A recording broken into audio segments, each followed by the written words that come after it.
Shabbat Shalom a todos. Shabbat Shalom. Hoje nós vamos começar o estudo da Parashá Vezot HaBerahá. O texto bíblico desta Parashá está no livro de Devarim, Deuteronômio 33, do Passuque, versículo 1, até o capítulo 34, 12. Bom, o que a Parashá traz, sobre essa questão? A gente tem as bênçãos finais de Moisés, as tribos de Israel, e conta, também sobre a sua morte.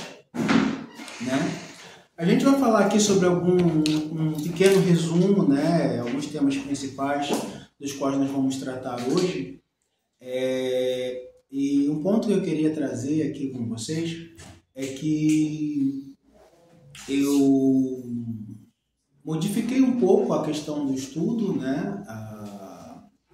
para que ele fosse um pouco mais contemplativo, a cada um de nós, como nome de Deus. Eu trouxe um texto um pouco mais participativo, trouxe algumas informações mais práticas que vai nos ajudar a nos compreender, a compreender nossas necessidades, a entender um pouco mais sobre a nossa alma, a entender um pouco mais de como podemos ser melhor, primeiramente para si, e através dessa mudança em si, se tornar melhor para o próximo. Então, os resumos e temas principais dessa Parashá, nós temos o quê? Nós temos Moshe, próximo à sua morte. E nesse momento, que Moshe, ele entende que é chegada a sua hora, ele abençoa cada uma das tribos de Israel de forma particular, reconhecendo os seus dons, os papéis e a característica de cada uma. E a gente vai falar muito sobre isso.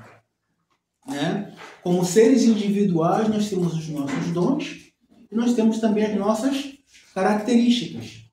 E como eu posso utilizar esses dons? Como eu posso utilizar essas características? Como eu posso me beneficiar delas e também disponibilizá-las para que as outras pessoas também possam se beneficiar disso? Então, esse é um dos nossos temas que nós vamos trazer hoje nessa Parashá. As bênçãos gerais, a nação como um todo, E a gente tem umas coisas aqui bem legais. Essa Parashá também, ela remete muito à nossa comunidade, porque a gente tem uma coisa que a gente vai falar aqui sobre leve, coração, E nós somos a Beit do coração, Beit Halev. Nós estamos aqui entendendo que a Torá, além de ser um ciclo de estudos, ela é algo que tem que estar também em nosso coração. Ela é algo que tem que estar em nossas vidas. Porque o coração, ele é o quê? A fonte da vida. É ele que bombeia o sangue. É ele que faz com que o cérebro funcione. O cérebro comanda. Mas sem sangue, como é que ele vai fazer alguma coisa? A gente fala aqui da questão do órgão, mas a gente tem a questão do coração como sendo algo antropomórfico. Eita, quase que não sai. Antropomórfico. Algo no campo das ideias, algo dentro do seu inconsciente, dentro do seu ser, dentro da sua essência, que capta as informações e é capaz, e através dessa captação de informações, ela é capaz de gerar uma mudança. Ela é capaz de gerar uma ação. Ela é capaz de gerar algo novo. Ela é capaz de gerar uma contribuição. A gente vai trazendo isso, no decorrer do nosso estudo. A gente tem, também a subida de Moshe ao Monte Nebo, onde ele vê a terra prometida, Ele morre ali e ali ele é enterrado por Deus, para que não haja idolatria, porque Moshe foi um homem que compreendeu a natureza, olhando pelo lado de Spinoza. Moshe foi um homem que compreendeu totalmente a vontade divina. E por que ele é um modelo? Ele é um modelo que mostra o quê? Eu compreendi tanto a vontade divina a ponto de cancelar a minha própria vontade e me tornar totalmente aderente a essa mente superior. Me tornar totalmente unido a esse grande propósito. E foi isso que Moisés fez. ele se abdicou de toda a sua vontade, ele se abdicou de todo o seu ego para se tornar uma Merkavá, uma carruagem divina. Ele deu espaço para que a vontade de Hashem se concretizasse no mundo. E ele briga por isso. Quando a gente começa a estudar, a gente vê, o Eterno falou para ele aqui, Moisés, vai lá salvar meu povo. Quando Deus que destruiu o povo, o que Moshe falou para Deus? É o nosso povo, Eterno. O Senhor escolheu esse povo e eu vou lutar por ele. Esse povo não é a minha vontade. Esse povo não é a minha expressão. Esse povo é o teu povo. É a promessa a Abraham Avinu. É a promessa a Yitzhak, é a promessa a Jacob.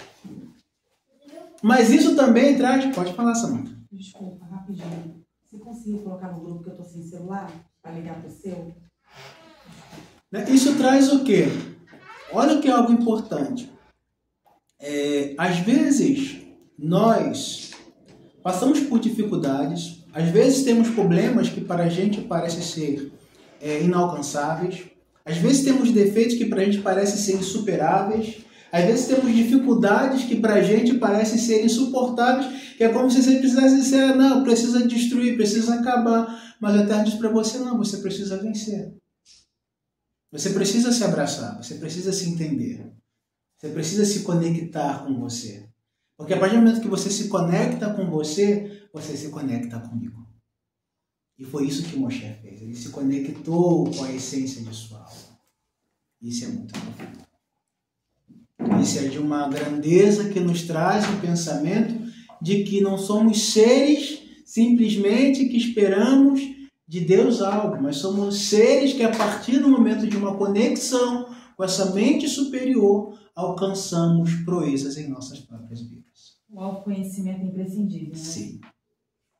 O autoconhecimento. O autoconhecimento. Até porque também as 12, quando ele faz essas bênçãos, né, as 12 tribos, na verdade ele está se referindo aos 12 tipos de natureza, de temperamento humano, né? Sim. Aí depois até a ideia que a Alice gosta da astrologia, né, que é representada pelos signos, né? Então ele começa a trazer essa relação do céu, né, dessa influência celestial sobre a natureza dos homens, através dessas bênçãos também. Né? Sim, sim. É algo muito profundo que a gente vai falar, que eu não vou soltar o ouro agora não, senão perde a graça, né? Né? E a gente, isso que você está falando, Moshe, ele faz diferente de Jacob. Jacob abençoa os 12 filhos. Mas Moshe faz algo diferente. E ele pega 12 e transforma em 7, que corresponde o quê? 7 sefirotes emocionais. Correção das emoções. E a gente vai falar mais coisas. Vamos lá, vamos caminhando. Se lamenta a morte de Moshe, né? Em Israel durante 30 dias. E quais são as mensagens centrais que nós temos nessa paraxá? O reconhecimento da diversidade, né? Cada tribo com diferentes forças e desafios, mas todos recebem a bênção, né? Ou seja, isso mostra que é importante que tenhamos a diversidade. Né? O Marcelo pensa de uma forma, o Rodrigo pensa de outra. Né? O nosso mestre de filosofia pensa de outra forma. Né? A diversidade é um dom divino. Né? Sim. E existe diferenças. Porque muitas das vezes a mentalidade que se cria no mundo é que a diversidade se cria oposição. Na verdade, não. A diversidade é o ponto da união. Não são as diferenças que nos separam, mas sim são as diferenças que nos unem. E isso é o que nós temos que pensar. Até porque o casamento existe duas grandes diferenças. Sim. Trilhando o mesmo propósito, o mesmo caminho, né? Sim. E é nos caminhos mais bonitos. Por quê? É em meio às divergências que você consegue encontrar um caminho culminante para algo que se chama amor. Para algo que se chama tolerância. Para algo que se chama suporte. Para algo que se chama estou aqui. para algo que se chama estou do seu lado. Continue, você consegue. Ah, tem briga? Você não tem briga com você mesmo? Tem hora que a gente não se aguenta a gente mesmo, né? Tem hora que... E quando a pessoa não tem briga, ela vai pro culto. Ah, meu amigo, na verdade não existe Motivo briga da lei, sem né? motivo. Também Não existe briga sem motivo. Também acho. Ou seja, o motivo, todos os motivos estão ali. Sim. Mas o que faz com que a briga aconteça não é o motivo em si, é a vontade do outro de brigar. Sim. Ou seja, é quando você viola o princípio da adversidade. Sim. Às vezes não tem. Às vezes, muitas das vezes, o que acontece? Uma das coisas que eu sempre pensei muito, isso sempre ponderou muito na minha vida, é que 90% das brigas poderiam ser evitadas se houvesse diálogo. Se cada um soubesse expressar aquilo que sente.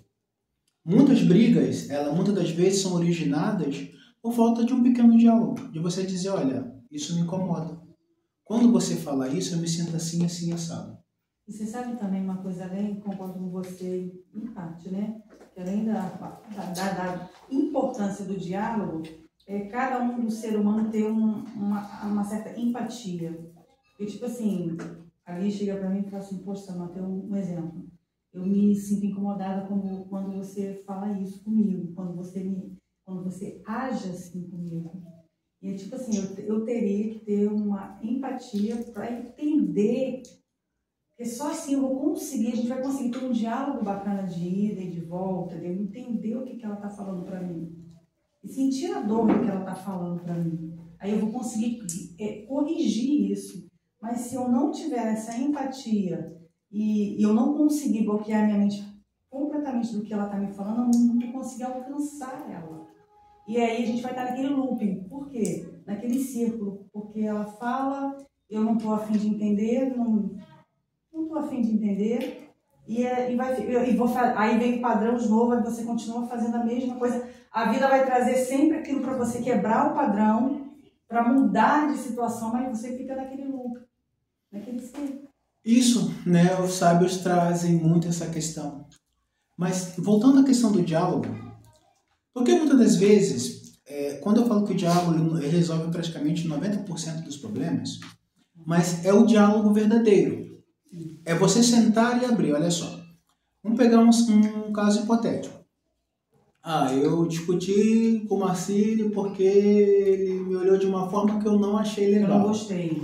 Eu vou chegar para ele e falar, Marcílio, olha só. Eu posso conversar com você? Eu posso explicar para você, olha, a minha visão de mundo, porque às vezes você não diz a sua visão de mundo para aquela pessoa, você só quer, nas suas palavras, com que ela entenda aquilo que você está expressando através do seu sentimento. Você pode explicar, Marcelo, essa minha visão de mundo é assim, eu venho de uma família assim, assado, e determinados tipos de situações, isso me causa um determinado constrangimento. O problema não está em você, muitas das vezes, que às vezes o problema não está no outro. Você também tem que ter esse feeling de entender as suas emoções. De você, é o que o Eduardo fala, de você entender aquilo que te afeta. E como aquilo te afeta. Porque você também vai entender a forma como ele também vai se explicar. Você entender que é um diálogo totalmente aberto, um diálogo verdadeiro, um diálogo sem máscaras ou sem filtros. Né, onde você está sendo verdadeiro com o seu próximo e com você mesmo. E com você mesmo. E com você mesmo. Isso resolve. Agora, quando existe o diálogo por meio de um filtro, por meio de uma máscara, aí o outro não consegue de fato entender aquilo que você está sentindo. Ele entende que você está expressando uma emoção, mas ele não sabe aquilo que realmente você está sentindo. Até acaba interpretando errado. Exatamente. Às vezes tu quer passar uma coisa e a pessoa está te interpretando errado. Sim.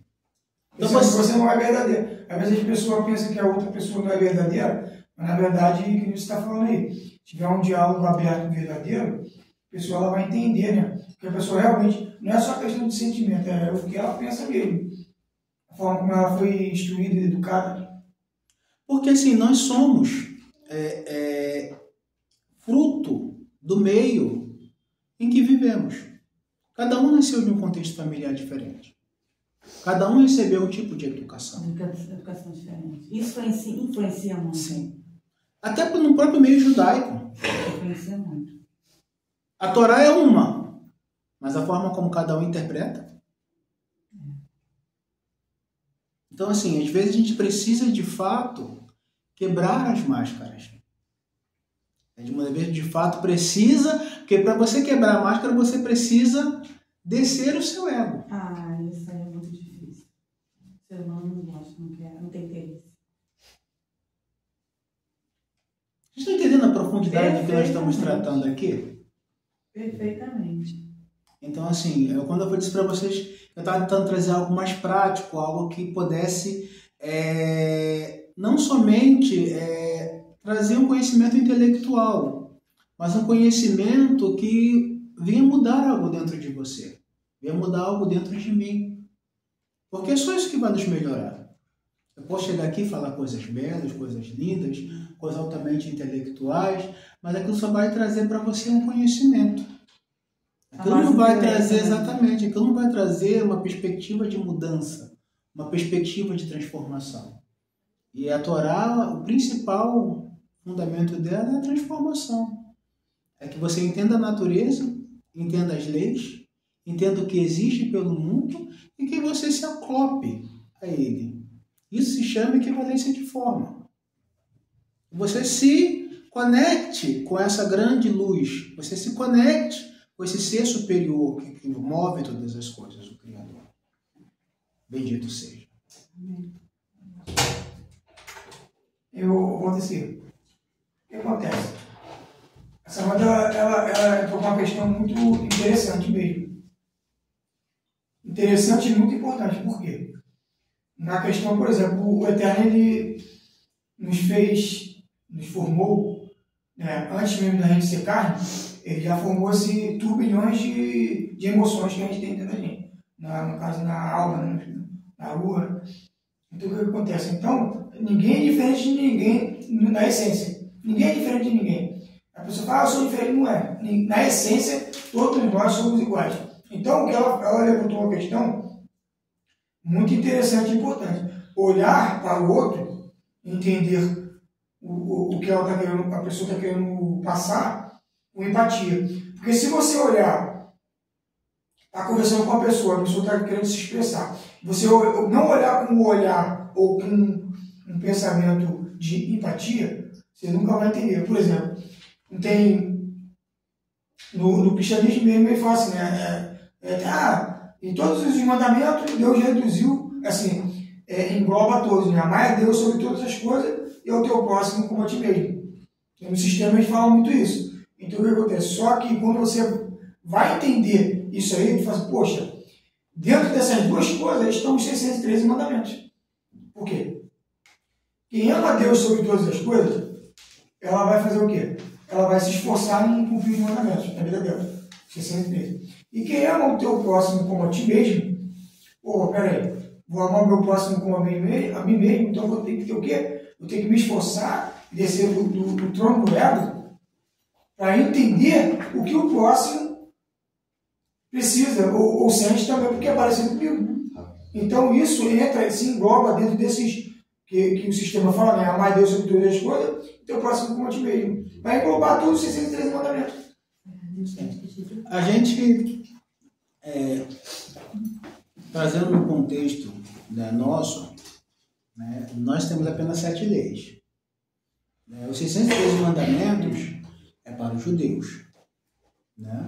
Então, assim, o não-judeu está proibido de cumprir os 613 mandamentos? Não.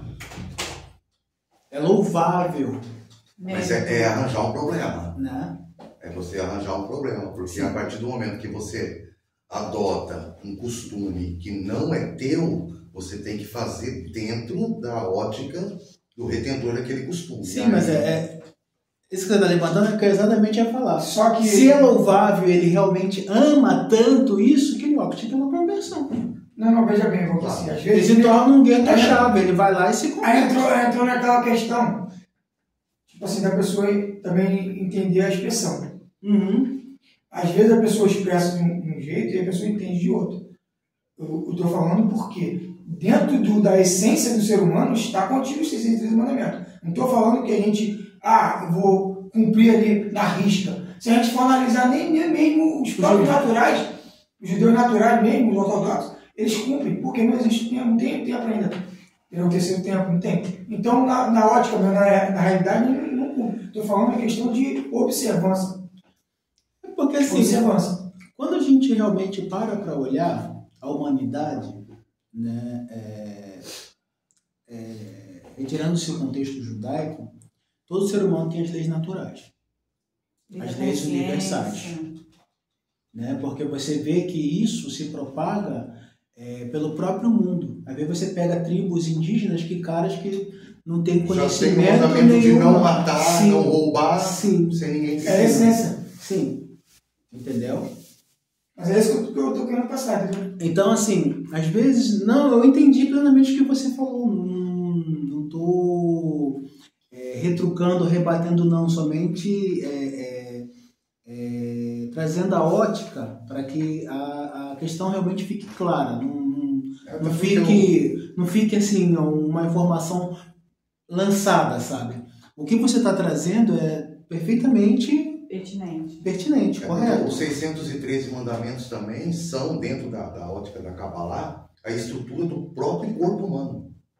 Né? Ou seja, o ser humano, Adão Kadmon, que é o homem ideal, né? É a personificação dessas 613 partes. Sim. Que foram divididas. Então, Sim. existe a parte da cabeça e existe a parte do corpo. Então, existem mandamentos sacerdotais que são para a cabeça. Tá entendendo? A minha mão não pode falar. Tá entendendo? Da mesma forma, um não-judeu não pode oficiar um sacerdócio. Então, quando eu pego um mandamento sacerdotal, que é dado dentro de um aspecto sacerdotal, sem o devido processo para realizar aquele mandamento, ao invés de bênção, eu posso estar trazendo maldição para a minha vida. Por quê? Porque eu estou me metendo em uma área em que eu não fui convidado. Então, a orientação dos rabinos é aquele não-judeu que quer fazer além das 7 leis de Noa e fazer de uma maneira correta dentro do âmbito sacerdotal, que busquem a conversão. Que busquem a conversão. Porque se eu não buscar a conversão, eu estou tirando algo do seu ambiente sagrado e trazendo para um ambiente impuro. Tá entendendo? E aí é profanar. Por exemplo, o cara não é judeu, mas ele quer guardar o Shabat. Ele tem condições de guardar o Shabat, porque eu não trabalho no sábado, então eu posso fazer as 39 proibições. Tá, mas eu tenho a Brit Milá?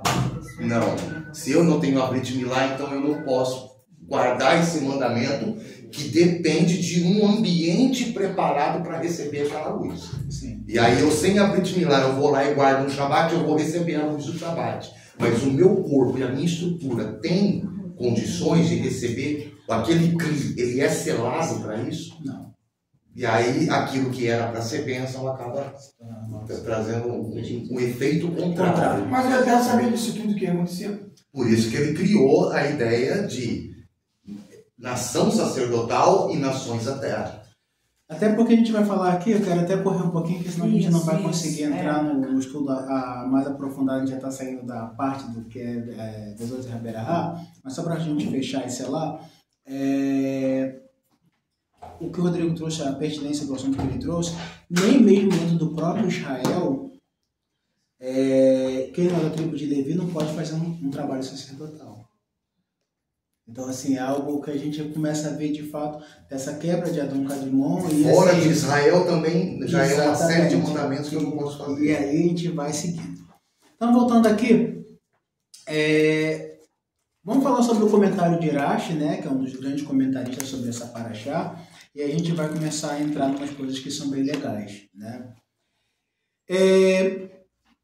Do capítulo 33 de Devarim, Deuteronômio, versículo 1, ele diz: esta é a bênção antes de sua morte.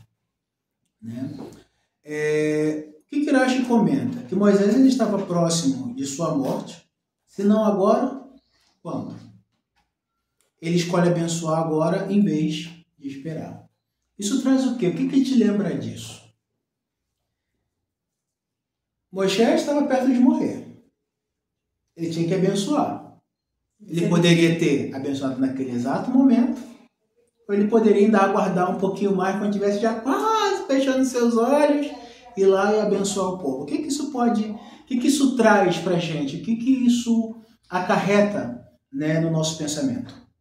A importância de quê? A importância do agir.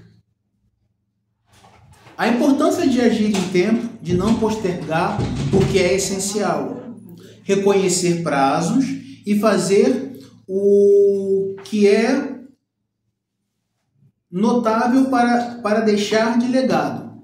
Ou seja, quando Moisés ele abençoou o povo naquele momento porque ele sabia que ele tinha que fazer aquilo naquele exato momento. É hoje, é agora, é o momento. Isso traz para que pensemos o quê? Que temos que ter senso de ação. Autorresponsabilidade. Exatamente. E que a gente só delega só para o outro. Isso aí. Se é o momento seu de agir agora, haja, faça. Não deixe para depois. A responsabilidade não é do outro. A responsabilidade não é do Criador. A responsabilidade é sua. É minha. Se você está diante de uma situação e é necessário que você haja, pensa 2 vezes não, meu filho. Vai lá, faz. Executa. Exatamente. Porque nisso você vai alcançar a bênção do Criador. Não postergue.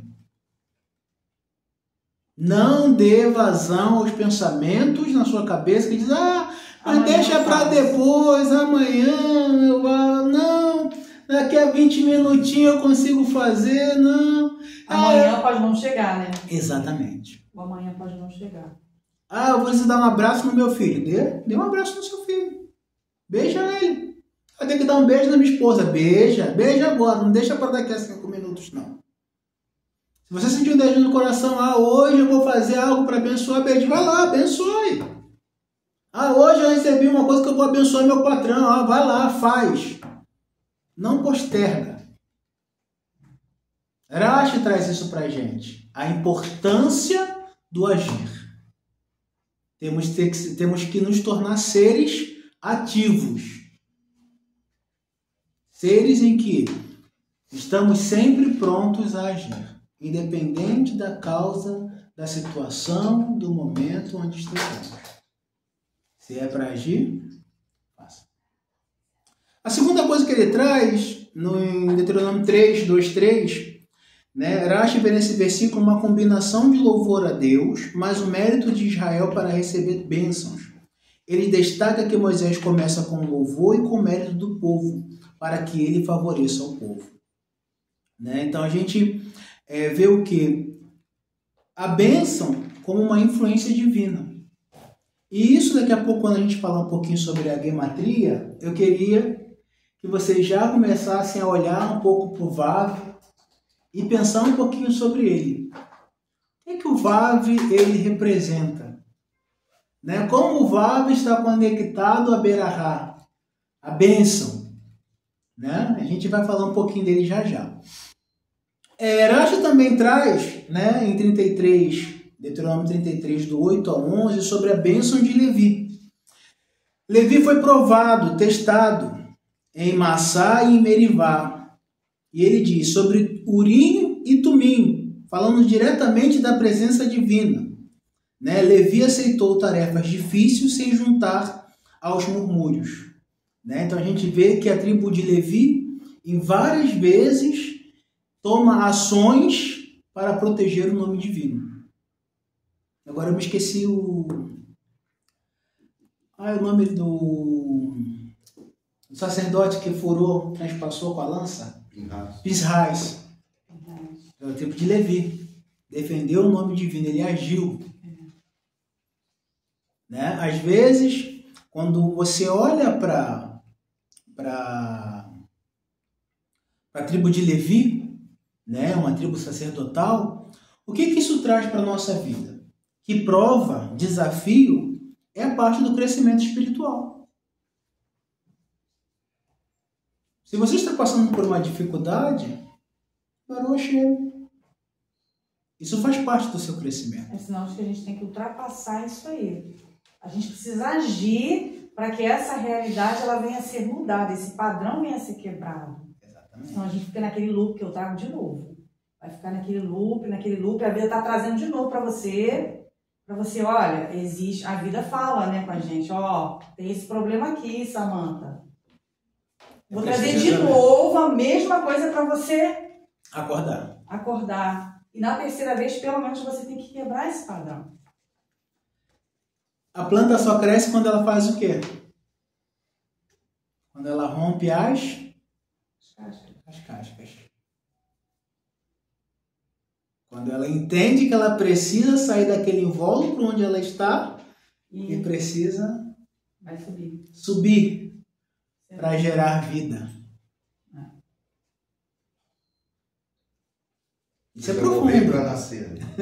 Hã? Tem que morrer para nascer. Sim, não, mas a questão, por exemplo, você pega um carocinho de feijão, né? Todo mundo já fez essa experiência na escola. Bota o carocinho lá no algodão, molha e deixa ele lá. Ele tá ali, ele vai começar a inchar, né? A inflar, porque ele começa a ganhar vida por causa da água, né? Ele recebe a água e ele automaticamente ele começa a entender que ele precisa expandir raízes. Então ele incha, ele infla, né? Então assim, tem a situação na nossa vida que ela faz a gente inflar mesmo. Porque você precisa inflar, você precisa quebrar aquele paradigma de sempre pensar daquela mesma forma, daquele mesmo modo operandi. E ela vai fazendo o que com a casca? Vai rompendo. Mas a casca quer que ela rompa? Não. Entendeu? É um processo doloroso. Exatamente. De permutação. Isso aí. Não é fácil. O feijão, ele tá lá, a casquinha tava lá durinha, ela não quer que aquilo ali se rompa, ela quer continuar existindo. As situações da nossa vida vão querer sempre continuar existindo. Mantendo aquele padrão. Exatamente. Mas aí quando você entende que a força está dentro de você... Para romper. Né? Porque a força está dentro da semente. A semente vai lá e faz o quê? Ela incha, infla e ela começa a quebrar a casca. E a partir do momento que ela quebra aquela casca, o que que acontece? As suas raízes começam a sair. Saem as perninhas, né? Vai sair nas perninhas das raízes. Ela começa a modificar o ambiente à sua volta. E a partir do momento que ela finca as suas raízes, o que que ela começa a fazer? Começa a crescer. Grave bem isso na sua mente. Para que você mude a situação que você está. É necessário você criar as raízes, fincá-las primeiro, ou seja, entender aquilo que te afeta, entender o porquê, o motivo desse problema, desse desafio que você está passando. E a partir do momento que você fincar as suas raízes, entender como você vence o desafio, aí sim a sua planta interior vai começar a crescer. E o interessante, Valdeci, que às vezes a gente pensa que essa problemática interna que a gente passa, individualmente falando, vai atingir apenas a Samantha. Ela não vai atingir só a Samantha. Ela vai atingir o Rodrigo, ela vai atingir os familiares, ela vai atingir as pessoas que estão à nossa volta. Esse é que é o problema. Por isso tem situações na vida da gente que se fosse só você, a tua vida e você, você e você. Só que a parada não restringe só você e você.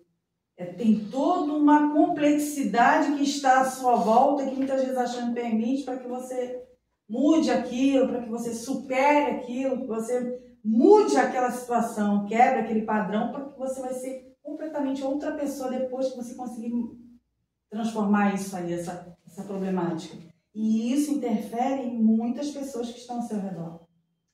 Essa percepção que a gente precisa. E às vezes a gente pensa, a vida é minha, o problema é meu, sou eu que decido e a vida é minha e acabou. Mas não é assim. Isso aí já é uma transição para uma consciência coletiva, não é isso? Sim. Já não é. A parada vai englobar, vai repercutir nos outros. Na verdade, a gente traz aqui algo muito complexo e profundo. Por quê? Você tem às vezes um problema que ele afeta somente a você. Pode acontecer. E aí você precisa romper com aquilo. Uhum. Muitas vezes você tem um problema que afeta você, mas a forma como ele afeta você também pode remanejar entre outras pessoas. Dar um reflexo nas outras. Sim. Nesse caso ainda, a responsabilidade ainda é sua de mudar. Sim, não tenho a menor dúvida. Por Não quê? isento, não. Por quê? Completamente. Olha por quê. Se a problemática ela é envolvente ao ser, é porque é o ser que precisa de mudança. Porque eu me refiro que a gente precisa tanto ter essa autoconsciência e buscar o autoconhecimento e quebrar certos padrões da nossa vida, Valdeci, que certas coisas, se a gente não mexer, só que a gente precisa mexer, vai doer, vai trazer às vezes certos problemas iniciais, mas é que para quebrar certos padrões. E para que aquilo mude, aquela realidade venha a ser mudada e transformada. É decisão sua, só que eu me refiro assim, tem situações que eu já ouvi falar, a vida é minha, eu faço o que eu quiser. Não. Tem certas que na maioria das vezes, ela vai repercutir nos outros. Vamos voltar para a semente de feijão? Sim. Vamos voltar lá para vocês entenderem? Já te abro já um minutinho, depois eu vou ter que correr aqui que tem muita coisa. Eu já acho que eu já tomei meia hora já de ensino, não já? Uhum. Eu não cheguei nem na introdução ainda. Ligo 2. Tá bom. Agora, você tinha um copinho de café. Vamos pegar agora um potinho de bolo de pote e vamos botar mais sementes ali. O processo é o quê? É o mesmo. Só que agora, em vez de um indivíduo, eu tenho uma comunidade, uma coletividade. Uma coletividade. Aí muda, né? Isso. Mas vamos lá. Todos estão envoltos por quê? Por pertencer à mesma natureza. Por cascas. O problema mudou? Não. Não. Cada um vai ter que romper as suas cascas. Só que uns florescem, outros não. E aí, aquele que floresceu continuou seguindo. A sua decisão de florescer impactou na vida daquele outro que não floresceu? Impactou. Se o ambiente é o mesmo? Se as condições são as mesmas? Não. E aí pode aquele um que não floresceu culpar o que floresceu? Também não. Também não, é individual. Entendeu? Pegou? Entendi. Captou? Os frutos são coletivos. O crescimento é pessoal. Exatamente. Posso falar agora? Fala. Entrando dentro desse contexto aí, não vou me demorar, porque tem que ser breve. É O que mesmo. acontece? Coisa O rápida. professor tem muita coisa pra falar. Sim, é coisa rápida. Ninguém tem o poder de mudar a vida de ninguém. Dentro do contexto, ninguém tem o poder. Mas, como a gente é produto do meio, a gente tem o poder de influenciar. Isso aí eu já falei isso com os amigos e não realmente faz sentido. Tanto positivamente quanto negativamente. Então, através das nossas atitudes, eu sei que a gente também erra bastante, mas a gente também tem muitos acertos, além dos erros. Então, o que acontece? Então, quanto mais a gente acertar, mais a gente vai influenciar positivamente. Então, o que acontece? Então, não temos poder de mudar cada ser humano diretamente. Não, muda, porque eu quero que tu mude. Não. Mas eu, mudando as minhas atitudes, meu modo de ver as coisas e me comportar, eu automaticamente acabo influenciando quem está próximo de mim. Então, a gente tem esse poder de mudar a atitude das pessoas com as nossas atitudes. Eu tenho coisa no trânsito, se o motorista me vê parando para idoso, criança, tanto faz, a pessoa passa parando, lá na frente eu falo, o cara aqui na frente ele parou, então eu vou parar também. Então a gente influencia. Esse que é o legal da coisa, né? A gente tem o poder de influenciar. Né? O mundo só muda quando você muda. O mundo não vai mudar se você não mudar. Porque a estrutura, a condição, o ambiente é o mesmo, é o algodão com água. E às vezes o mundo só muda para você. Por exemplo, você mora numa cidade pequena, aí você sai, você viaja, você mudou a sua visão de mundo desde a época que você estava lá. Só que quando você volta para lá, aquelas pessoas também mudaram, também amadureceram, cada um ao seu modo. Contudo, você não impactou em nada naquela mudança deles e eles também não impactaram em nada da sua mudança. Ou seja, todo mundo está mudando dentro do seu próprio processo. Tá entendendo? Então, a ideia de influenciar, ela é importante, mas ela não pode ser um objetivo meu. Eu quero influenciar as pessoas. Por quê? Porque daí eu tiro o foco daquilo que realmente posso fazer, que é mudar a mim mesmo, na necessidade de aprovação do outro. E aí, quando eu vejo que o outro não está fazendo a mudança que eu acho que ele tem que fazer por causa da minha influência, aí a não mudança do outro acaba me mudando. Sim. Para uma pessoa frustrada. Sim. Eu me frustrei porque eu dei o meu melhor. Né? A gente vê muito isso aí. Eu fiz o que eu pude. Mas a pessoa é assim, a pessoa assim. Na verdade, você fez aquilo que era interessante para você fazer, buscando uma certa recompensa através daquilo. Você não recebeu a recompensa, você se arrepende de todo o bem que você fez. Porque, na verdade, você não fez bem nenhum. Você fez um investimento querendo uma recompensa. Se o outro não muda conforme eu acho que ele tem que mudar, aí a minha recompensa é a frustração. Então, qual é o verdadeiro significado do bem que eu faço? É pelo bem do outro ou pelo meu próprio prazer? Então, aí acaba que não é uma vontade legítima. É nisso que a Torá quer trabalhar. É nisso que a Torá quer trabalhar. E nos libertar da expectativa do outro. Né? Sim. Mas eu entendi perfeitamente na colocação do Marcílio de que quando a gente deixa ser transformado, quando a gente deixa que tudo aquilo que a gente vem aprender aqui, todos os sábados, e aquilo a gente permite que venha internalizar no nosso íntimo, a vida sempre ela vai trazer, né? Eu sempre falo isso, que se a gente observar, a vida ela sempre vai trazer no teu cotidiano, acontece demais, eu observo isso, às vezes no cliente, às vezes no dia a dia, enfim, lá em casa ou na família, ela vai trazer uma situação para, tipo assim, a gente colocar, o que eu aprendi? Para colocar aquilo na prática. Então, eu entendi perfeitamente naquilo que ele falou, que quando a gente deixa ser transformado, as nossas ações, a gente acaba influenciando, tanto positivo quanto negativo. Mas aí, mas aí é meio. Isso é uma realidade. Isso é um meio. Não pode ser tido como um fim. Não, olha só, vamos voltar aqui para cá, porque senão a gente vai entrar num debate. A gente não está falando disso, a gente está falando de si mesmo. Olha só. De si mesmo. Qual é o ponto central? Vamos lá. Quando vamos falar exatamente na Torá, qual é o ponto central? A Torá, ela é um livro de mudança pessoal. Fechou aí. É disso que ele falou, não foi? Através da mudança pessoal, eu tenho trabalhos coletivos. E é sobre isso que nós queremos falar aqui nessa paraxá. Para que possamos entender isso. Contar Por quê? com o outro sem depender do outro. A questão de influências, isso é algo muito subjetivo. Por quê? A gente tem o meio como estímulo. Um exemplo simples, eu pego uma cesta de laranja e coloco laranjas aqui.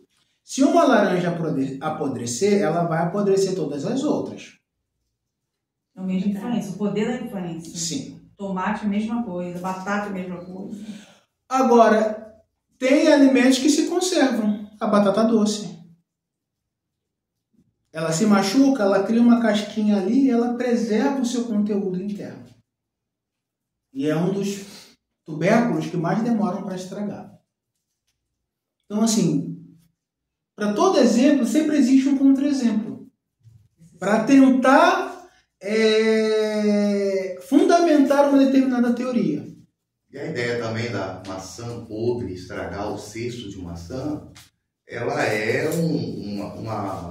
resultado de uma violação da própria maçã, da própria natureza, porque a maçã não foi feita para viver em cesto. Entendeu? Então a natureza, ela impera que a maçã, quando está madura o suficiente, ela se desprenda do galho e volte para a terra para fazer a função dela. Que se decomponha para manter o fluxo. Não é para você juntar um monte de maçã e colocar dentro de um cesto. Tá entendendo? Porque se uma apodrecer, obviamente, o ser humano, ele tem que ter essa consciência de que para eu pertencer a um grupo, para eu pertencer a um coletivo, eu tenho que ter em mim os mesmos ideais internalizados desse grupo. Ou seja, para influenciar o grupo, eu tenho que me deixar também ser influenciado. Não, de forma alguma. Não, de forma alguma. Não, se o grupo não me influenciar, eu não tenho que devolver. Não, negativo. Porque como é que você vai influenciar algo que não te dá uma base de necessidade sobre aquilo que ele quer ser influenciado? Porque senão você vai entrar na didática de que cada um pensa como quer e decide pensar em conjunto em torno daquilo. Mas espera aí, se as pessoas não te influenciam a compartilhar algo com elas que pode influenciar elas, então não existe um receptor dessa influência. Tá entendendo? Então, se o grupo não te molda, você também não molda o grupo. Entendeu? Você não perde o estilo de comunidade, porque senão a maçã podre, ela vai assumir o protagonismo do cesto. Por quê? Se na natureza ela é descartada. Por que eu tenho que segurar essa maçã podre aqui? Na intenção de fazer com que ela pare de apodrecer? Não. Mas isso não vai acontecer. Tá entendendo? Então, dentro da natureza, não existe essa necessidade de você se apegando ao estragado, você ficar apegado ao estragado, porque a natureza não inventou cesto mesmo. O cesto é uma coisa do homem. Entendeu? Na natureza em si, aqueles que não são aptos a conviver, eles são retirados. Naturalmente. Entendeu? Por quê? Porque ele precisa estar em harmonia com aquele ambiente ali. Se ele não tem harmonia, não é os outros elementos do ambiente que vão retirar ou ele querer sair. Não, a própria natureza vai rejeitar ele dali. Tá entendendo? Para manter o grupo dentro de um ideal. Sim. Essas questões, eu não queria seguir muito pelo fluxo desse debate, para a gente não estender e também não acabar perdendo o foco daqui, mas olhando para a Torá é o seguinte: ela é um nível de mudança pessoal e ela é um nível de instrução coletiva. Ponto. A Torá como meio de crescimento pessoal é você trabalhar as suas midot. É você trabalhar aquilo que te afeta. Em deserto. E como aquilo te afeta. A Torá como um programa de instrução comunitária, coletiva. São leis que garantem a boa ordem, uma boa amizade, uma boa comunicação, justiça verdadeira, abnegação do ego, porque às vezes o que mais gera problema na nossa vida é uma única coisa, é o nosso próprio ego. O trabalho é feito em deserto. Quando chega na terra de Israel, que seria ali a execução dessa vida comunitária, a Torá encerra o seu ciclo. Sim. A partir daqui vocês não precisam mais que eu continue, porque o trabalhar individual está pronto. Agora é cada um fazendo sua parte. Agora na terra vocês vão trabalhar. Agora vocês vão andar pelas próprias pernas. Bom, vamos trazer aqui a aplicação das leis universais. Tem quanto tempo ainda? São 20 para as 6. Vou dar uma corridinha, vou pedir para encerrar um pouquinho os comentários, tá? Porque senão a gente não consegue trabalhar aqui. Não, tem mais. Aí vamos falar um pouquinho agora da aplicação das leis universais, né? Que estão postas nessa paraxá. O que o Vezot Berahá vem trazer de interessante para nós, né? O respeito pela diversidade e direcionamentos individuais, né? Ou seja, eu não tenho que agradar todo mundo, eu não tenho que concordar com todos, mas eu tenho que respeitar o meu semelhante. Porque, assim como eu, o meu próximo também está em desenvolvimento. Ponto final. Não adianta você querer, pode ser mais isso e aquilo. Não tem vírgula, é ponto final. Mas é porque os outros. Não importa. Mas é que fulano. Não importa. Dentro das leis universais, eu tenho que respeitar e entender que cada pessoa tem o seu processo. Eu não posso me colocar no lugar dela porque eu não tenho a mesma estrutura que ela para suportar os mesmos problemas, as mesmas dificuldades, as mesmas orientações que aquela pessoa está passando. Eu tenho a minha estrutura e eu tenho que respeitar e entender também a minha própria estrutura. Respeitar a diversidade é respeitar a diversidade também que existe em você, porque você também é um ser plural. É profundo isso. E requer um exercício diário. Eu tenho me respeitado? Você tem se respeitado? Você tem se acolhido? Você tem parado de olhar o externo e olhar para o interno? Porque é muito fácil. O que a janela dos olhos vê é muito legal.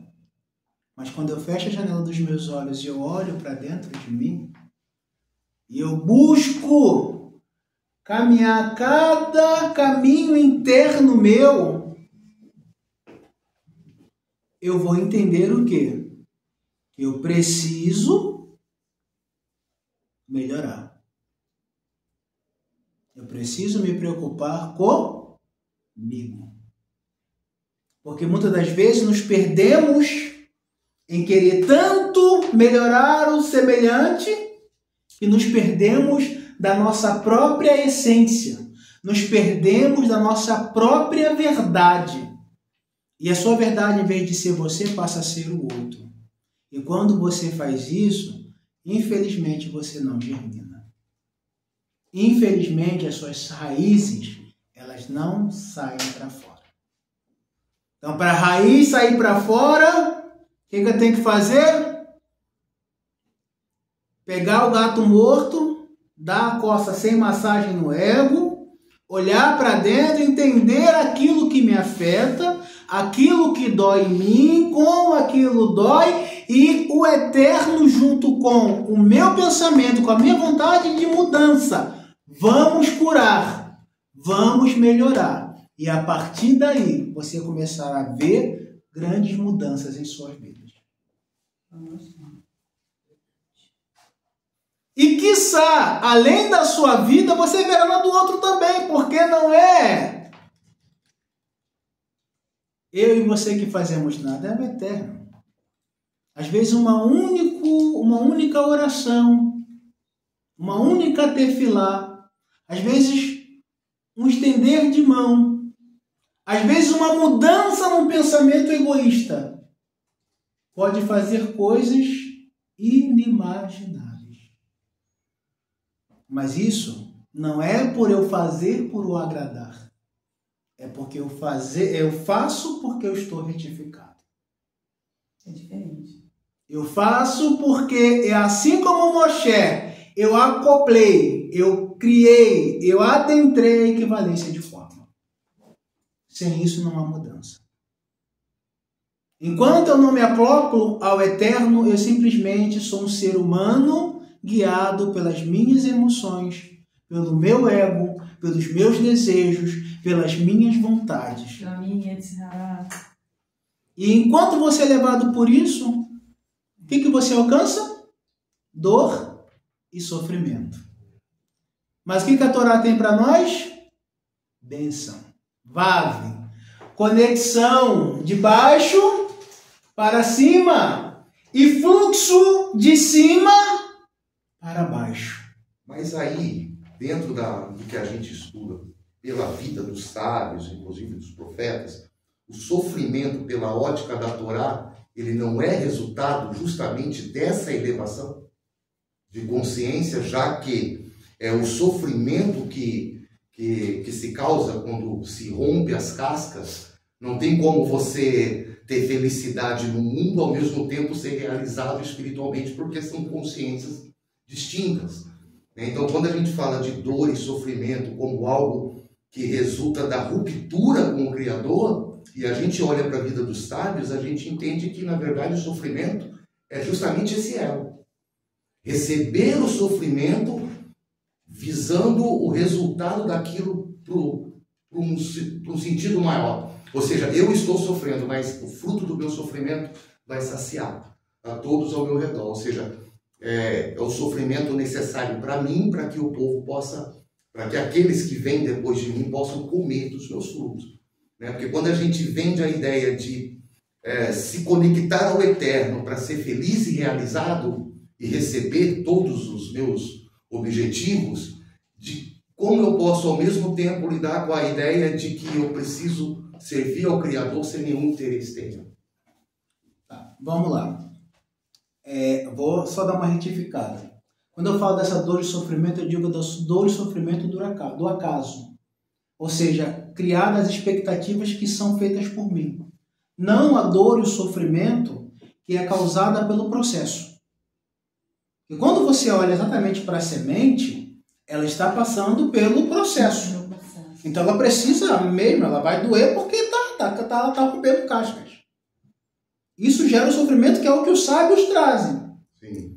Mas existe aquela dor e sofrimento que é causada pelas suas atitudes, que é causada simplesmente pelo seu próprio ego. É como o quê? Eu enchi o meu vaso de prazer, estou satisfeito e automaticamente daqui a pouco, quando eu perco, estou naquele vazio existencial. É o sofrimento do vazio. Exatamente. Não no sofrimento do processo de romper com a casca, de fazer com que eu...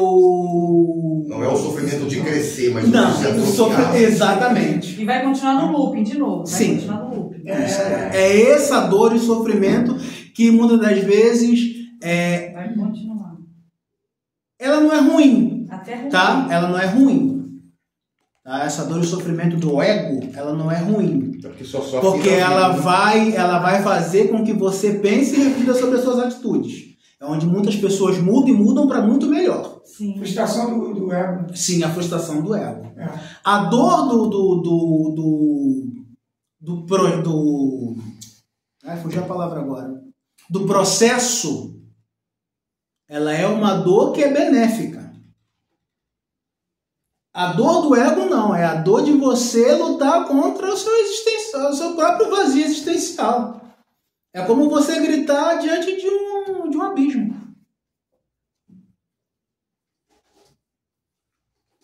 A dor do crescimento não, é você está rompendo casca. Você está lá se esforçando para sair daquele processo, você quer acabar com aquilo. Porque muitas das vezes a pessoa cria muita expectativa, né? Tanto nas situações quanto em outras pessoas, e criar essa ideia de criar expectativas em situações, em tudo na vida, né? Ou em outra pessoa, essa ideia de criar expectativa é tornar o vazio mais vazio. Sim. Isso que a gente tem que trabalhar na gente, né? Porque aí frustra o ego. O teu ego, ele quer o quê? Que nem a gente fomos feitos para receber. Então, a gente criando expectativas, a gente vai fazer o quê? Vai aumentar o abismo.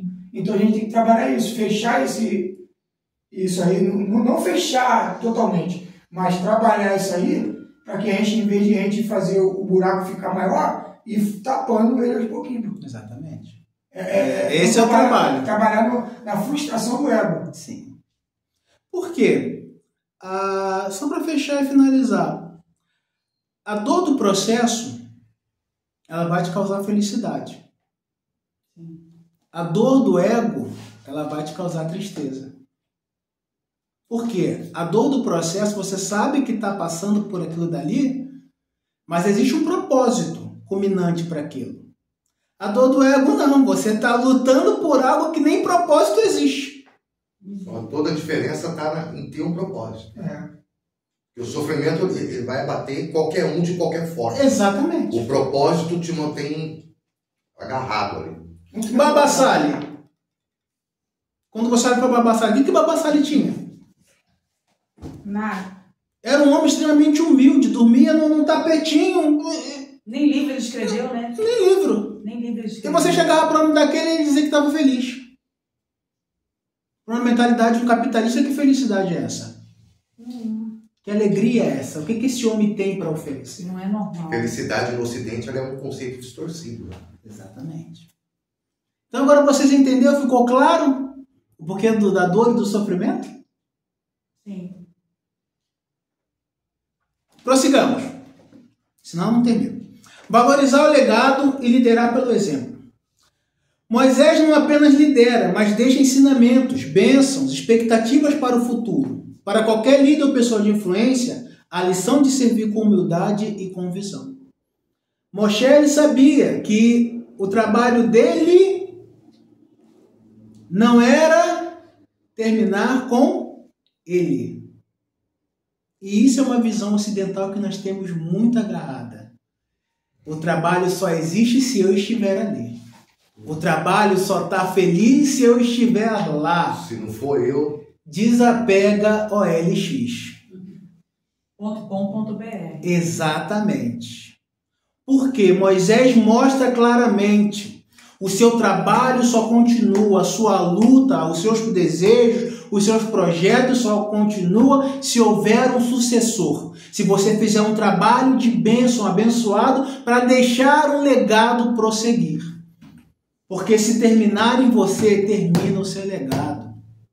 Ou seja, o seu propósito, então, ele tem que ser maior do que você. Exatamente. Para ser passado como um legado. Exatamente. Não pode ser um propósito pessoal. E o nosso problema é que a gente não consegue se desapegar dos propósitos pessoais. Moisés falou o quê? Yehoshua, levanta aí, vem Josué. Vem cá.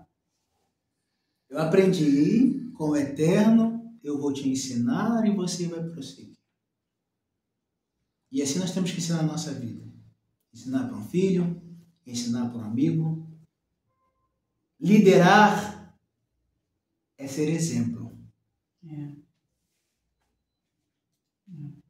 Liderar é transcender ao ego. Porque o líder ele não olha para o seu desejo. Ele olha com amor para os seus liderados. E Moisés não fazia isso?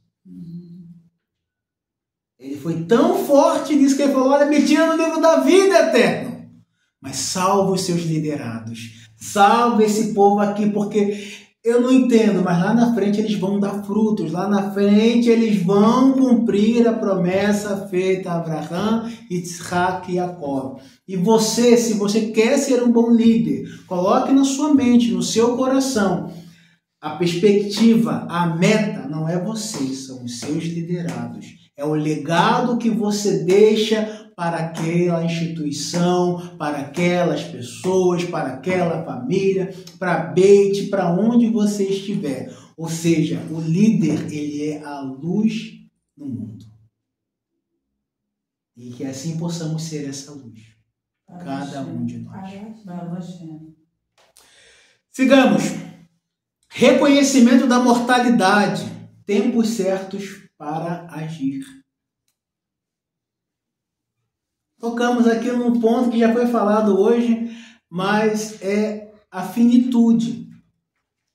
É você saber que um dia vai morrer e você tem que entender que você não pode deixar de agir. Você não pode parar, você não pode estagnar na vida porque você tem coisas a fazer. Até o dia que seus olhos fechar. Porque se você não tiver esse propósito fiel, vivo, dentro do seu coração, dentro da sua alma, você mesmo pode ir lá abrir sua cova, não cava 7 não, cava logo 21.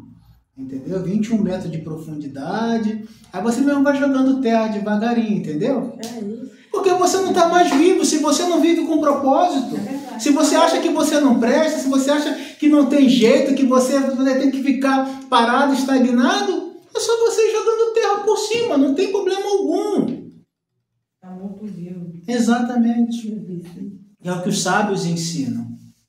Tem uma vida com propósito, tem uma vida com meta. Se você ainda não fez, essa é a hora, esse é o momento. Busca da paz e proteção dos vulneráveis. Né? A gente fala dentro dessa paraxá que é porque está um pouquinho mais abaixo, eu não queria falar disso agora não. Vamos seguir. Honrar os idosos. Isso é uma coisa também muito importante. Moshe chegou aos seus 120 anos, né?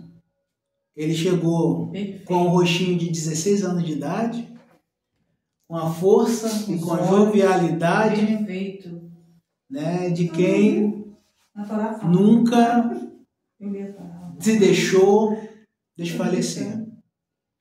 E quando a gente para pensar nisso, o que é que tem te envelhecido?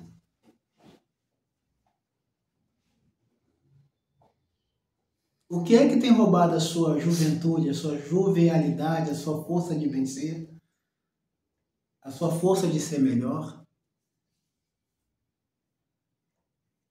Não que o envelhecer não seja um processo, nós vamos envelhecer, não digo a questão do corpo físico, mas da sua força. Moshe chegou a 120 anos com os olhos normais.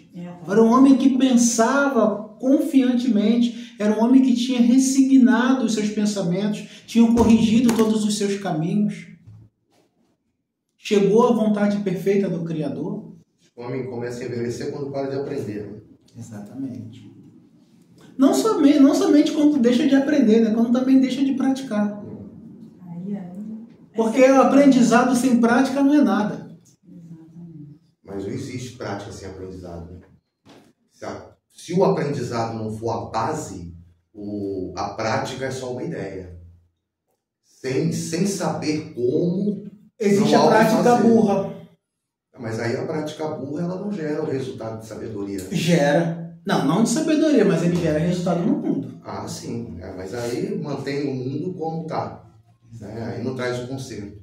Mas aí tudo é o ego. Se não retificar o ego... Nada muda. Não vai mudar. Por mais que conhecimento você tenha, a capacidade de percepção aqui, se não deixar internalizar para cá, porque aqui é um segundo cérebro. Aqui faz um trabalho muito profundo de enraizamento. Eu tive uma aula com uma neurologista lá na UERJ uma vez, uns anos atrás, e ela falava muito sobre o coração. É algo muito profundo, né? Sim. O coração, como conceito filosófico, na verdade, ele não é o órgão. Não. Né? Ele é tudo aquilo que é centro. Exatamente. É centro. Tudo aquilo que você centraliza na sua vida é o que ocupa o teu coração. Então, ou seja, onde está o seu tesouro? Está naquilo que você busca. E no dia a dia dos acontecimentos, que a vida ela vai trazer os acontecimentos para que a gente venha quebrar os padrões novamente, para que a gente tenha uma vida, né, boa, que é isso que o Criador quer. É isso que o Criador quer para cada um de nós. E se não tiver nível de enraizamento daqui, tu não sai da primeira série. É simples. Não sai. O conceito é simples. Não sai. É simples. Não sai. É porque assim... Vai ficar reprovado naquilo ali a vida inteira. Einstein fala uma coisa que tudo é simples. Quando você complica demais uma coisa, aí já não é porque mais... na verdade é tu que não entende. Exatamente. Você só complica o que tu não entende. A Torá é simples. Você deve amar o Criador. Mas eu não amo o Criador se eu não primeiro me amar. O conhecimento, ele está ligado com a prática. A gente tem as Sefirot, ali ó, a gente tem uma Sefirot que não existe, mas que ela é de total perfeição para explicar a coisa, que é o conhecimento. O conhecimento, ele é a junção do entendimento com a sabedoria. O entendimento é o quê? É o intelecto. A sabedoria é o quê? É a prática. Os sábios não aprendem, eles fazem. Não, mas aí assim... Não estou dizendo na questão do aprender... Não, porque assim, não existe aprender sem prática. Sim. Né? Porque assim, acho Você que... pode aprender e colocar na prática. Acho que o Lusato ele deixava isso claro. Sim. Aprender é receber a informação, processar e expelir a ação.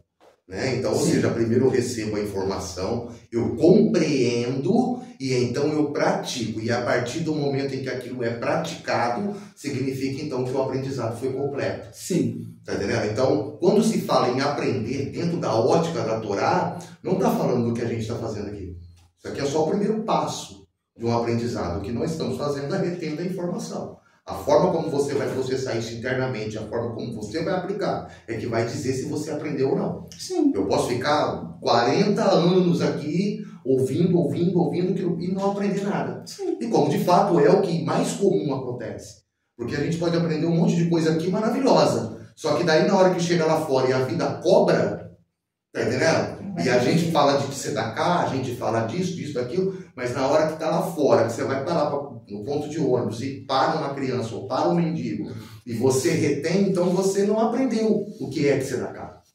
Tá entendendo? Porque você olhou para si próprio ainda e você não olhou para o outro. Então, é o ego de novo. Não há aprendizado aí. Sim. Tá entendendo? Não há aprendizado. Há um inchaço de informação que vai aumentar a sua frustração. E é por isso que a maioria das pessoas, principalmente no Ocidente, não tem essa fixação religiosa. Por quê? Porque ele entra na religião pelo seu interesse. Quando a religião começa a exigir dele, aí aquela religião deixa de prestar. Aí eu vou para outra. Por quê? Porque eu quero ainda um Deus mordomo. A ideia de servir a Deus não é compreendida no Ocidente como é compreendida no Oriente Médio. No Oriente Médio as pessoas dão a vida pela sua fé.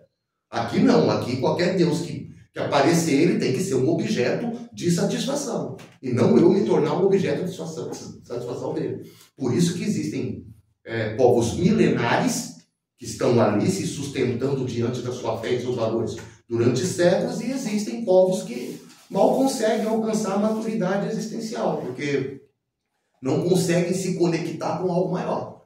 Tá vendo? Por exemplo, uma sociedade de ateus, se o mundo fosse ateu desde o princípio, não teríamos evoluído, porque não teríamos nenhum ideal além do homem para ser explorado. Então o homem ia olhar somente para aquele ambiente no seu momento e não ia aspirar a algo mais. Então ele não ia em busca de nada, ele já ia se sentir satisfeito com tudo. Então a insatisfação é o principal veículo da evolução humana. Um ser humano satisfeito não evolui. Então buscar a satisfação é buscar um pretexto para parar de evoluir. Então, é por isso que o homem não pode estar satisfeito. Ele tem que estar realizado na sua busca pela satisfação, para continuar buscando. Sim, isso é pertinente, mas eu não vou entrar nesse assunto agora, não, porque senão eu não vou conseguir finalizar. Eu não tô nem cheguei nem na metade ainda. Vamos lá. Vamos agora pensar sobre a gematria de Vezot Haberahá. Como eu falei, a meditação sobre o Vav, né, ele é uma letra de conexão, não só pela sua função mesmo gramatical dentro do hebraico, mas ele mostra, né, ele tem um Aleph para cima e um Aleph para baixo. Ou seja, a bênção em nossas vidas ela só é completa quando eu compreendo que eu melhoro, quando eu compreendo que eu melhoro, eu gero uma força motriz para cima, né, porque a luz ela vem, ela está vindo constantemente como um fluxo energético de bênção a todo momento na nossa vida, mas essa bênção ela somente se realiza quando existe também uma força motriz que vai de baixo para cima. O Vav não conecta só de cima para baixo, ele também conecta, ele faz o caminho contrário, de baixo para cima. Lembre-se disso na sua vida, todo dia de manhã. Então, literalmente, é um leve trás. Exatamente. Mas ele é um leve trás que é um caminho bom.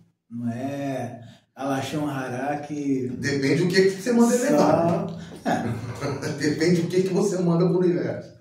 Exatamente. Que é uma conexão. Isso vai depender de conforme como a gente traz diretamente na Kabbalah. Vai depender diretamente da sua intenção. Da sua tela, né? Do seu massá. Se a tela é boa, os frutos são bons. Se não tem tela, é só satisfação do ego. Valdeci, às vezes, tipo assim, é muito importante, não é que a gente tenha em si que aprender o hebraico, mas a gente entender algumas coisas da gramática hebraica é muito importante. Por que é muito importante? A etimologia de algumas palavras, quando você entende, você vai ter uma ótica diferente. Por exemplo, que nem ele falou, a tzedakah. A tzedakah, eu vi um vídeo de um rabino explicando, tzedakah ela vai muito além da esmola, é um ato de justiça. Todo ato de justiça que você tem perante o seu próximo e o Criador, ele é uma tzedakah. Igual oração, tefilá, né? Tefilá não é oração, pô. Tefilá é conexão, pô. Então, quando a gente tenta entender a etimologia, shalom é um conjunto de coisas boas. Então, quando a gente tenta entender a etimologia das palavras hebraicas, então a gente vai entender, ter uma ótica melhor da situação, das coisas, entendeu? Esse é um grande problema. O estudo do hebraico e o estudo da gematria, ela é muito importante. Esse dia eu estava olhando um pouquinho do Sefer Yetzirah e do Bahir, livros maravilhosos. Eles trazem muita coisa do hebraico e você fica assim... Quando ele fala das 3 mães, olha, a alma chora. É algo muito profundo.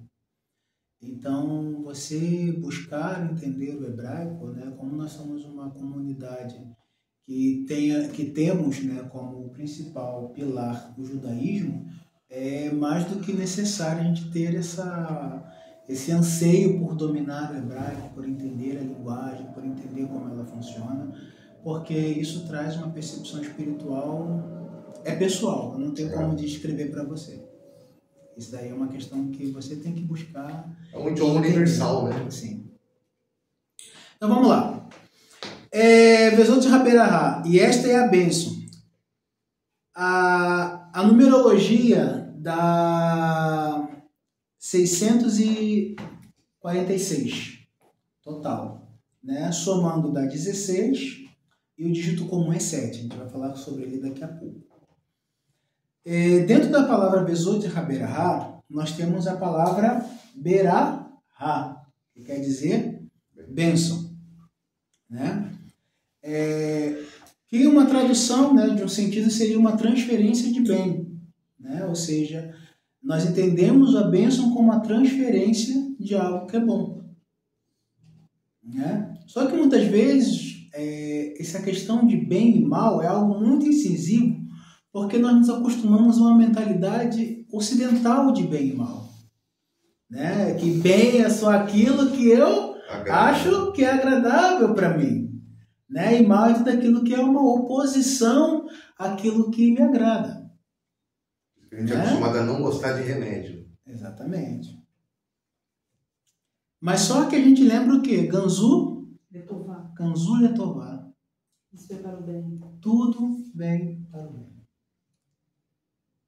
Às vezes a gente não enxerga o bem porque a gente não quer.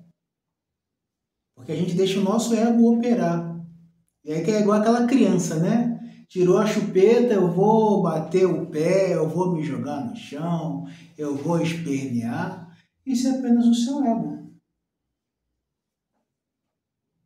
Não é você prestando atenção ao fluxo que está sendo revelado na situação em que você está passando. E ainda tem um inimigo pior do que o ego, né? Que é o id.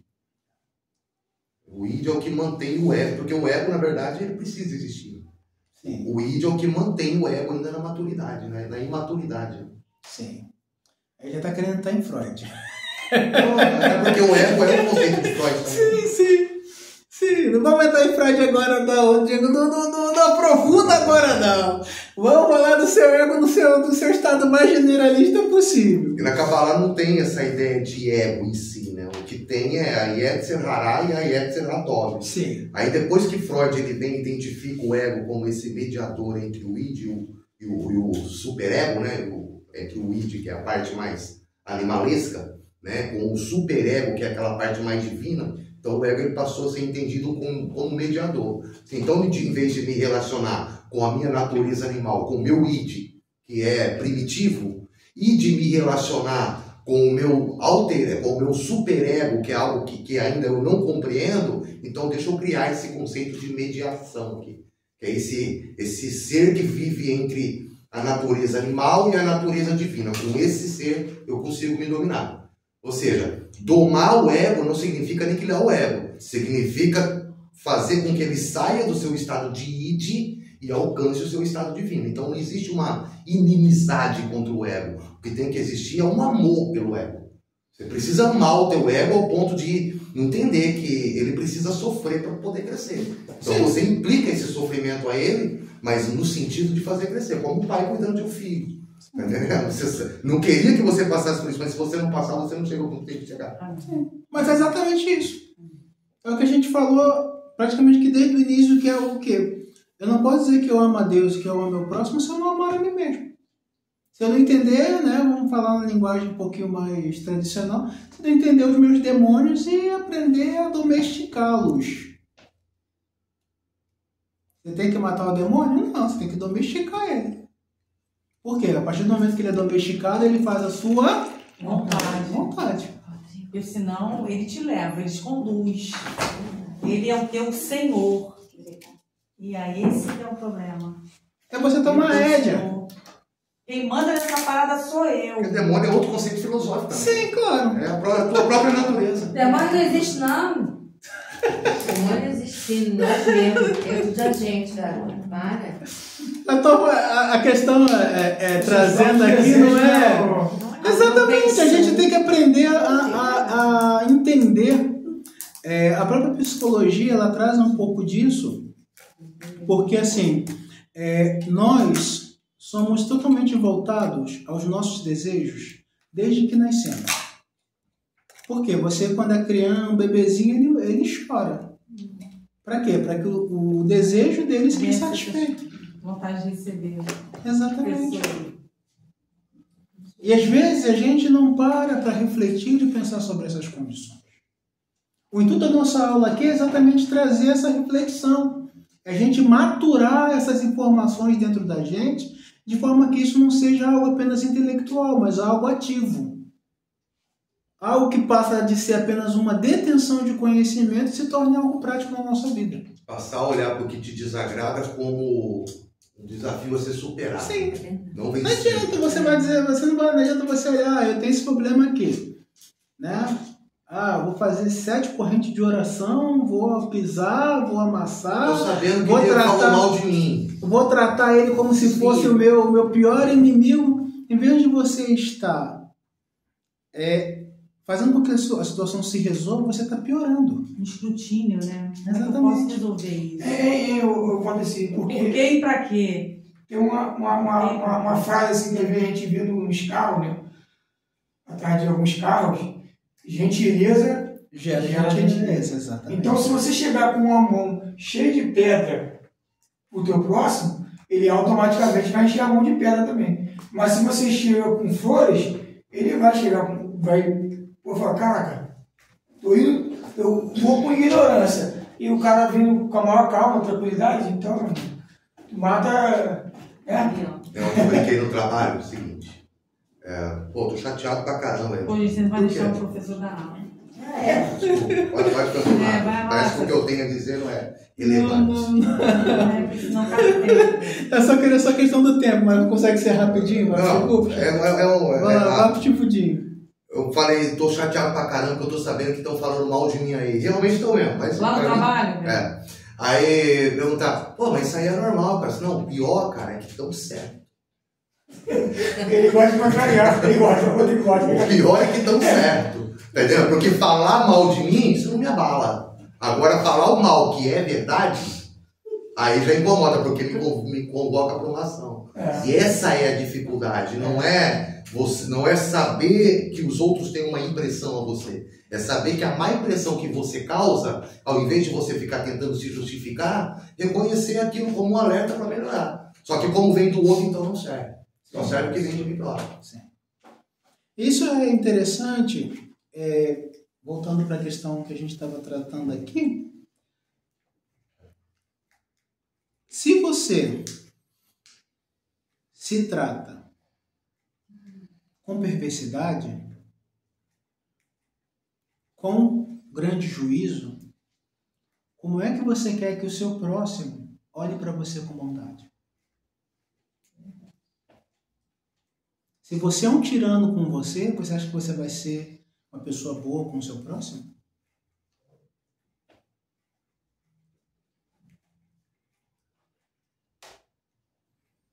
E aí entra essa questão. Estão falando mal de você. Bem, os sábios ensinam também a você ser rigoroso consigo próprio e misericordioso com o outro. Porque a nossa tendência natural é o contrário, né? Sim, A mas... gente quer misericórdia para nós e lenha para o outro. Sim, mas assim, entra aquela questão. Eu estou falando do ser. Não estou falando, assim, essa questão que o Sábio nos ensina é altamente relevante na questão de você cumprir o Yetzirah, da autodisciplina. Mas não adianta você ter autodisciplina com você sendo monstro com você mesmo. Não, né? Aí já deixa de ser disciplina para ser opressão. Se você se oprime, como é que o próximo vai olhar para você com bondade? Olha com pena, né, às vezes.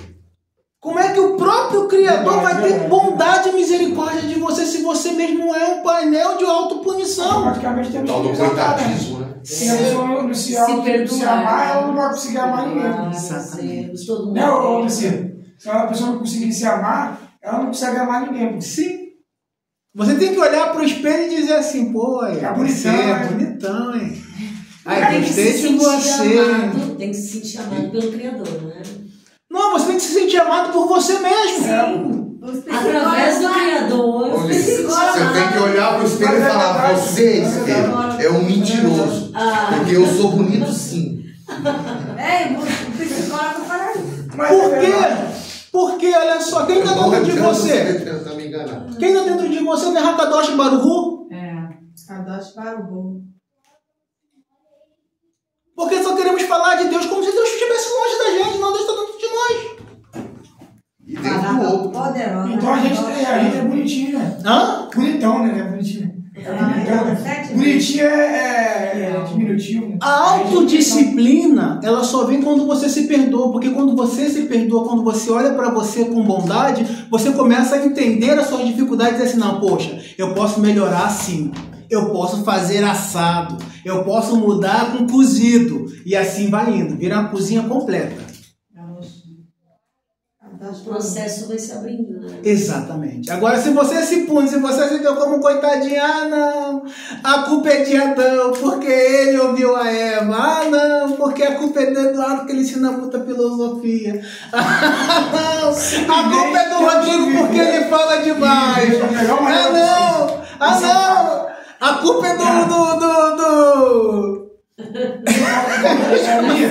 A culpa é do Marcílio. A culpa é do Bolsonaro, a culpa é do Lula, a culpa é do Trump. Gente, O Marcílio assume tudo. Mas né? uma coisa é a realidade. A Shen está palestrando com cada um. Então, assim, cada um precisa tomar a sua porção e ingerir isso aí e chupar essa manga. Verdade. Que a manga azeda muitas vezes. Mas é uma porção para cada um. Para cada um. Se a gente pensar só pro Rodrigo, não, precisa nós também. O Paulo pega Chico, pega Francisco. É como eu falo em casa, o fato de eu ser uma pessoa perfeita não me dá o direito de querer me achar melhor que os outros. Tá entendendo? Vamos lá, prossigamos. Só do filho, porque ele ama. Prossigamos, vamos lá. Voltemos para cá. Além da palavra Berahá, com a mesma gematria, a gente temos levarer, abençoar. A bênção só é bênção quando você abençoa. Bênção que traz desprezo ao outro, bênção que traz destruição ao outro, isso não é bênção. E a outra, mais profunda ainda, Berer. O que é Berer? Joelho. A bênção, ela só é bênção quando você alcança ela através da humildade. Sem humildade não há bênção para o soberbo. A bênção do soberbo é desgraça. É aquilo que apenas alimenta o próprio ego. Bênção tem a mesma gematria, a mesma numerologia de Berer, joelho. E também de Baruch, bendito. Alguém ou algo que recebe bênção. O joelho representa o quê? O abaixamento, a entrega. Não existe bênção sem entrega. Submissão, né? Exatamente. Enquanto você olhar para os seus desejos, ficar fazendo carinho, né? Passando a mão na cabecinha deles, né? Não, deixa eu arrumar uma desculpinha aqui para fazer isso. Não, deixa eu... Agora, a partir do momento que você se entrega à vontade de Axé, diz assim, não, eu quero cumprir a vontade de Axé. Eu quero me entender, eu quero melhorar, eu quero mudar de vida. E eu vou lutar com isso. Você vai olhar para o carinha e vai dizer assim, olha, carinha, você faz parte de mim. Eu tenho até que conviver com você. Mas o que você faz não é legal, a gente precisa mudar isso. A gente precisa ter uma conversa negociar, aqui, ó, tete a tete. Você me dá 90%, eu te dou 10%. Entendeu? A gente começa aqui a administrar essa situação aí. Por quê? Enquanto não houver entrega, não haverá mudança. Não adianta você querer esperar mudança da onde não tem, se você não se entregar a essa mudança. Ela está comentando com essa amante de Nicasso, por isso que os judeus eles são peritos na arte da negociação. Porque eles aprendem a negociar consigo próprio desde criança. Sim. Desde criança. Tem uma cena no seu seriado, Stiesel, né, que quando o judeu ortodoxo lá com o filho pequeno dentro do ônibus, e aí tinha uma moça bonita sentada na frente dele com o joelho de fora. Aí o homem, vendo que o filho estava olhando para o joelho da moça, E tirou o óculos dele e colocou no menino. filho. E aí embaçou toda a visão. Tá entendendo? Então, ele, tipo assim, não precisa você virar o seu olho, mas treina o seu olho para não sentir atração por aquilo que é mal. Então, sempre que ele viu uma mulher muito bonita que ia mexer com o intelecto dele, ele colocava o óculos para ficar com a visão borrada, para poder continuar mantendo seus valores, sem se contaminar. Cardoso para o Ru. E essa é a parte mais difícil. Dificultar o nosso acesso à beleza, que pode ser destrutiva. Aí é terrível. Ela é terrível. É porque assim, eu estava até vendo e lendo sobre a questão, a Yetzer Hara não é terrível, ela é necessária. Não, é necessário. eu já Nós que muitas vezes não eu já vi conseguimos isso que é trabalhar com ela. É porque a gente A gente deixa ela nos dominar. A gente não se impõe. se sabota. A gente não Pra você ter ideia. Você tem ideia. Sabe por quê? Às vezes os desejos são tão bons, são tão gostosos para o nosso ego. Aquilo traz uma ocitocina, um prazer, um deleite tão grande que aquilo ali para você é um mimo. Você precisa ter. Você compreender a Yetzer Hara, você tem que compreender os animais. Né? E aí, quando você vê os cachorros, eu vi isso ali, eu fiquei de cara. Os cachorros, eles evoluíram de modo a desenvolver um músculo aqui na sobrancelha que ele usa para manipular o ser humano, emocionalmente. Aquela coisa do olhar pidão. Quando o cachorro ele quer alguma coisa, ele faz assim com os olhos. Assim, só cachorros domésticos têm isso. Cachorros selvagens não. Então os cachorros domésticos eles foram evoluindo de geração em geração, adaptando essa musculatura para fazer aquele zoinho de pidoncho carente, porque ele sabe, geneticamente, ele sabe que esse tipo de olhar comove o dono e faz com que ele... Então olha só como é que a genética do animal ela se adaptou ao mundo humano ao ponto de evoluir por causa da relação que ele tem com o ser humano. Então você vê que a Yetzer Hara ela também consegue se adaptar e ganhar novas formas para te manipular. Tá entendendo? Então o cachorro tá ali, você não pode dar osso pro cachorro, mas ele te olha com aquela carinha assim, tu fica com dó, ontem, né? Nossa. Tu fica com dó e tu dá. Osso não, ontem foi peito de presunto, não é isso? É peito de frango que ele deu pra ela, defumado. Tá entendendo? Então ela me olha com aquele carinha. Não dá, Eu já me rendi a Yetzer Hara. Por quê? Porque ela me manipulou para eu fazer o que ela quer como se aquilo fosse bom e agradável. E eu ia me sentir culpado se eu não fizesse. Aí o dia seguinte eu falei, não faz. Não se trata de você matar o animal, mas de saber negociar com eles. Eu sei o que é bom para você e eu sei o que não é. Então você não vai me manipular para tirar o que você quer de mim. Quem manda ali no porque senão você perde o teu protagonismo. O gato também. Mas aí, olha, isso vocês prestaram atenção? Ele trouxe uma questão agora final muito importante. O protagonismo. Você só é protagonista da sua vida se você se conhece. Eu volto a repetir, eu vou voltar a bater nisso até, né, a água mole em pedra dura, tanto bate até que fura. Trazer o que o Eduardo gosta de falar, as afecções, os sentimentos. A coisa só vai te afetar quando você não entender como aquilo te afeta. E quando você continuar, não, deixa afetar aqui. Mas é tão bonitinho, só um pedacinho de peito de frango defumado. Não vai fazer mal, não. Um pouquinho faz. Ela come e dá. Por quê? Dá ruim. Quando você se conhece, você se torna preparado para as armadilhas do Yetzer Hará. O Yetzer Hará, ele vai aparecer? Sempre. Ele vai estar ali, à sua espreita. Ele nunca vai fazer uma má proposta. Exatamente. Ele sempre vai te oferecer um prazer. Mas aí você vai olhar para aquilo, poxa, vale a pena? Vale a pena? O que eu vou ter que abrir mão por isso? Isso é necessário?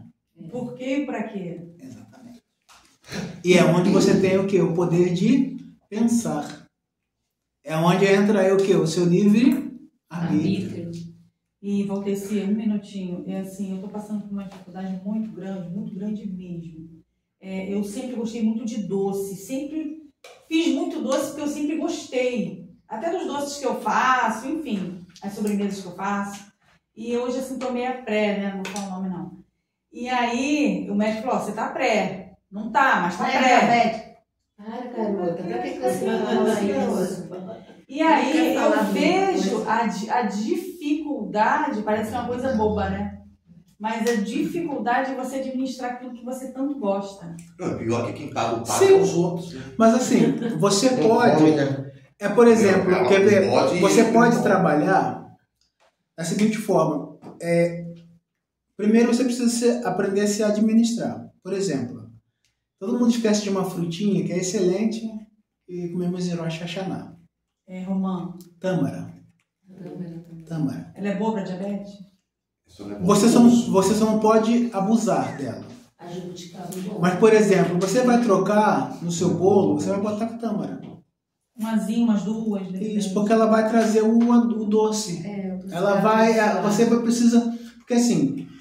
Realmente é difícil. Eu te entendo plenamente. Substituir aquele... Eu te entendo plenamente porque realmente é muito difícil. O açúcar, ele causa uma dependência química. O açúcar, ele faz reações químicas no nosso cérebro que é uma coisa... É como se fosse uma droga. Exatamente. Uma droga. Então, assim, você precisa aprender a criar rotas de fuga. Então, por exemplo, você pode fazer... Você gosta de docinho. O que você pode fazer? Você pega... amêndoa, bota tâmara, bate bem, bota um pouquinho de pasta, bate bem, vai virar uma pasta. Você bota uma uva ali dentro, passa um pouquinho de leite de coco, alguma coisa que você gosta, e você começa a comer, você vai perceber que é doce. E é gostoso tanto quanto o que tinha com açúcar. Vai diminuindo a dependência. E aí, exatamente, a sua mente começa a criar rotas alternativas. Ou seja, isso que eu tô falando aqui parece... eu já comecei a fazer isso. Se acostuma com parece ser uma coisa só instrutiva, mas isso também é como se você... É um meio de você parar para pensar e ver uma situação na sua vida que às vezes o Yetzer Hará te engana, né, dizendo assim, você precisa do açúcar. Porque na verdade é ele que quer o açúcar. Exatamente, e você muitas das vezes cai na armadilha do Yetzer Hará porque você está ali viciado naquela reação química, mas você não quer criar outras rotas que podem melhorar a sua vida. Às vezes, muitas vezes eu caio. Muitas vezes eu caio mesmo. Mas assim, a questão não é o cair. Porque assim, o médico nunca geralmente não vai te dizer. Não é o açúcar somente em si. É a fritura. Isso é o carboidrato. Nem faço mais fritura. Mas aí o que acontece? Eu não posso, mas uma vez na semana eu posso comer um bombom? Pode, vai te matar? De forma alguma. Mas agora todo dia você querer comer um bombom, aí você está se matando. Não, isso eu não faço mais não. Isso eu não faço não. Não, você entendeu? Uhum. Então assim, você pode... aquela questão, você negociar. É assim que você muda hábito. Paulatinamente. Né? Exatamente, você diz assim. Quando fala subjugar as feras do campo, os peixes do céu, as aves do céu, os peixes do rio. Né? Ou seja, você vai para o Ceará, ó, ou pro seu desejo. Eu falo pra ele, quem manda aqui sou eu, rapaz. Olha só. Sozinho comigo mesmo, às vezes ele fica me... Aqui, ó, olha só, você vai dizer assim pra ele, olha só, você quer comer um bombom todo dia. Quem manda aqui sou eu. Um bombom todo dia eu não vou te dar, não. Mas eu vou te dar um bombom uma vez por semana. Porque o que ele quer é o prazer do açúcar, é o prazer do doce. Entendeu? Não interessa de que jeito vai vir isso. Aí você fala assim, olha, em contrapartida você não vai ficar sem doce. A gente vai fazer uns negócios aqui que vai te ajudar. Ou seja, o que você está fazendo com você? Você está se detestando? Não, pelo contrário. Você está sendo abrupto ou violento com você? Não, você está fazendo negociação. Está se autocuidando. Autocuidado. E aí você vai fazer o quê? Eu vou trocar aquilo que é açúcar, eu vou trocar por tâmara, eu vou trocar por banana madura, eu vou trocar por uma determinada... Trocar por fruta já vai eliminando. Eu troquei, já troquei. Porque o Etsará é uma fera, é um animal que você tem dentro de você. Então, assim, imagina se você tem um leão. Eu já também. Sim. Gente, Imagina olha se só. você tem um leão dentro da tua casa e você não alimenta ele. O que ele vai fazer contigo? Ele vai te comer. Eu tô comendo pela perna. Gente, agora. Bom, 18h33, já passamos muito. Eu não cheguei nem na guematria. É que o povo tá fazendo muita pergunta. Então, assim, depois eu vou trazer umas perguntas aqui muito boas. Eu vou só concluir uma pergunta aqui. E aí a gente fecha porque a gente já está bem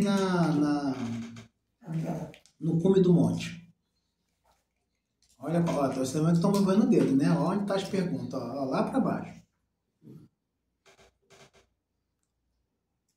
Então, o que é Parashá Vezot Haberahá? É a última porção da Torá, né? Capítulo 33 até o final 34. O que ela contém? As bênçãos finais de Moshe para as 12 tribos de Israel, que eu queria ter falado muito sobre essas 12 bênçãos, mas depois, numa outra oportunidade, eu trago para vocês, eu faço um vídeo, alguma coisa, e trago aqui para vocês, disponibilizo, tá? O relato da morte de Moshe e sua ascensão ao Monte Nebo. O encerramento da Torá com o elogio da grandeza de Moisés. Então, qual é a aplicação prática que nós temos que ter na nossa vida? Toda jornada espiritual tem um encerramento. E esta Perashá nos ensina como concluir um ciclo com sabedoria, bênção e visão do futuro. E é isso que a gente fecha. Azak Baruch. Agora vai aí no Sucote que é